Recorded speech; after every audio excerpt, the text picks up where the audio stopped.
Friends of gravity, I wanted to see what happens if I take all our Hubelino bricks and tracks and construct a single huge marble run with them, and this is the result.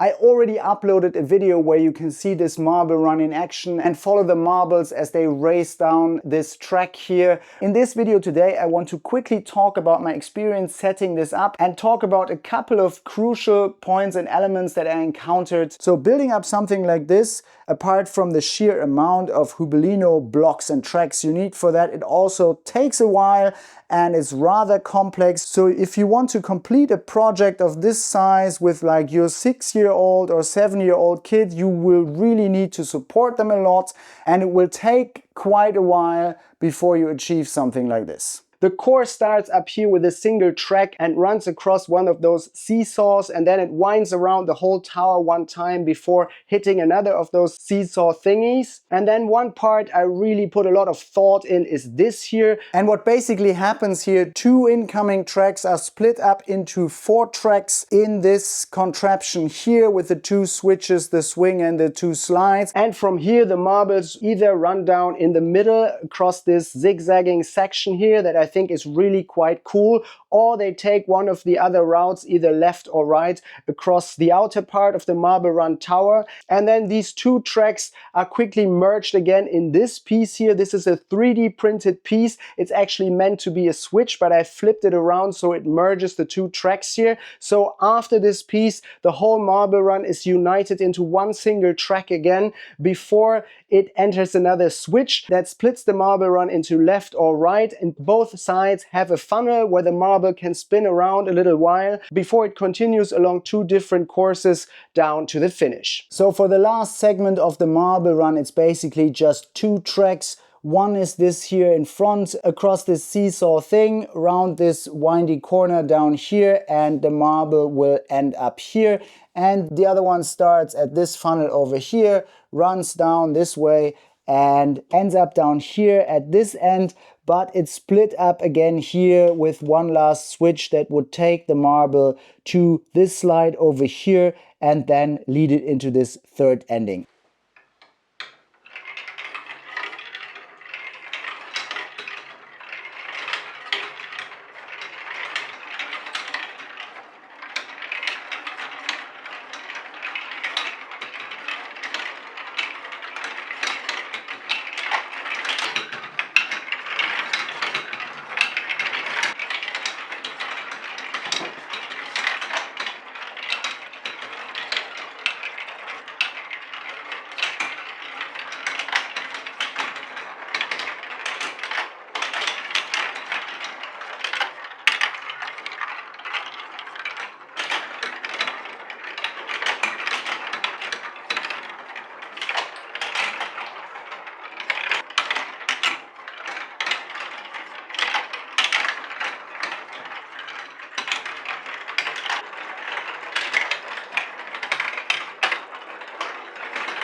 Overall, what can I say? Setting up a marble run like this certainly is great fun, but it's also a big challenge, because even though this is based on the Lego Duplo universe, which has the larger building blocks and is for smaller kids, as soon as you add the marble run dimension to it, the whole thing gets very complex very quickly. What kind of problems did I encounter setting this up? By far the most problematic experience when setting up this marble run was to include those seesaw thingies here.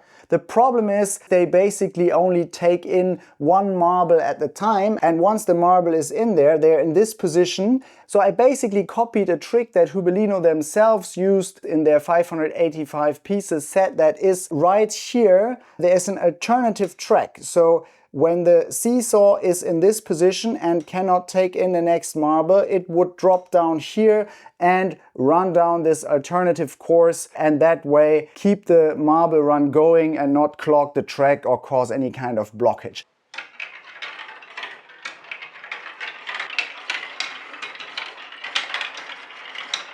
The problem is that this seesaw thing here has more positions than just this and this. It could easily be in this kind of position when the next marble comes, and in that case it will still block the marble run and cause the whole thing not to work properly. Let me quickly show you what I mean.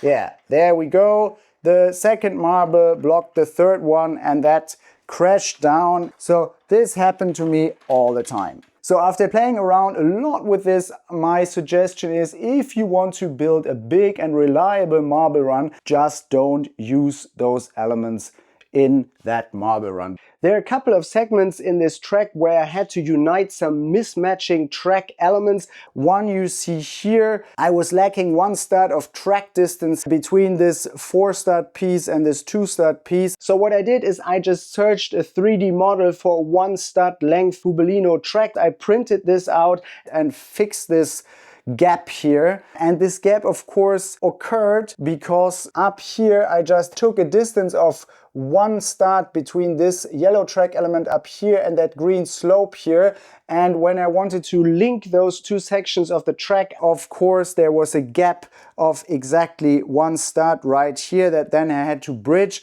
If you have a 3D printer or have access to a 3D printer, I can really recommend those pieces. If you build a large marble run like this, they certainly come in handy. Another thing that happened to me all the time was marbles getting stuck in this swing element here, because once there are 2 marbles swinging in there, the chances are what, 50% that they will not actually roll out of this element, but they will get stuck in the middle, blocking the marble run. Let me show you what I mean.